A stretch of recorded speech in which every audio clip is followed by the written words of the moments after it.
राज्यसभा सांसद दिनेश शर्मा हमारे साथ मौजूद हैं। सर, सबसे पहले आज आप मंडली के एक कार्यक्रम में पहुंचे, जिस तरीके से रामलीला के मंचन को उसमें दिखाया जाएगा, क्या कहना है सर?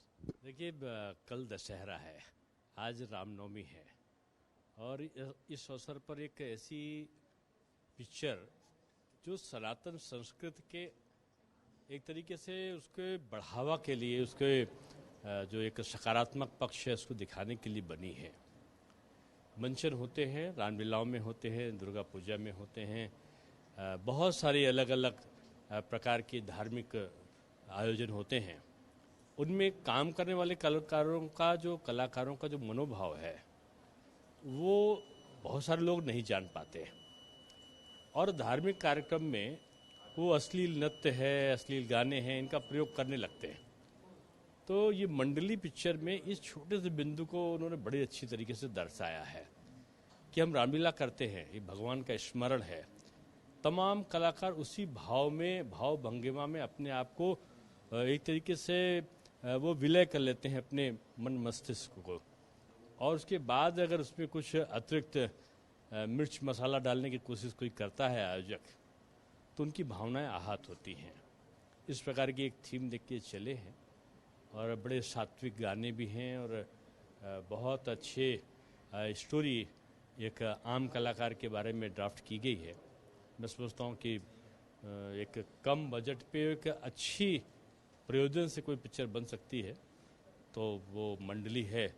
और मैं ये कहूँगा कि उत्तर प्रदेश में माननीय मुख्यमंत्री जी ने पहले से ही यहाँ पर जो फिल्म सिटी का निर्माण शुरू करा दिया है और वो दिन दूर नहीं है कि बहुत दूर दूर से कलाकार आएंगे हमारे उत्तर प्रदेश में और उत्तर प्रदेश के कलाकारों को बढ़ावा मिलेगा और यहीं की बनी हुई पिक्चर्स मैं समझता हूँ ऑस्कर को भी जीतेंगी। यहीं की बनी हुई पिक्चर और यहीं के कलाकार भारत के जो फिल्म फेयर अवार्ड है या इससे अवार्ड है निश्चित रूप में उसके विजेता बनेंगे। 5 राज्यों में विधानसभा चुनाव भी है, हालांकि बीजेपी अपनी तैयारियों में लगी है, लेकिन सपा और कांग्रेस के बीच में जो चल रहा है, अखिलेश यादव का कांग्रेस पर पलटवार, कांग्रेस का सपा पर पलटवार, इसको किस तरीके से देखते हैं? लगता है आपको विपक्ष का जो एक गठबंधन था उसमें दरार आ चुकी है? देखिए, उनमें मैं तो समझता हूँ कि फेविकोल लगा ही नहीं था जो वो आपस में जुड़ जाते कभी। ये पहले यूपी के 2 लड़के के नाम से प्रचारित हुआ था कांग्रेस और सपा का गठबंधन, फिर आदरणीय बुआ जी और आदरणीय भतीजे जी बन के एक बुआ भतीजे का यहाँ पर हुआ था जो जिसको बोलते हैं गठबंधन, और उसको महागठबंधन कहा था इन लोगों ने। क्या तक इतना बड़ा गठबंधन कभी नहीं हुआ। सिंगल जो पार्टियां थी, बीएसपी ने अपने बल पे बनाई थी गवर्नमेंट, सपा ने अपने बल पे गवर्नमेंट बनाई थी, ये दोनों मिल गए थे और उसके बाद और बड़े मार्जिन से बीजेपी से हारे थे। तो ये सपा, बसपा, माकपा, बाकपा, कांग्रेस, आप और इधर का उधर जितना दल आए और हिंदुस्तान के बजाय कहीं बाहर का भी लावे, उसके बावजूद ये बीजेपी का मुकाबला नहीं कर सकते।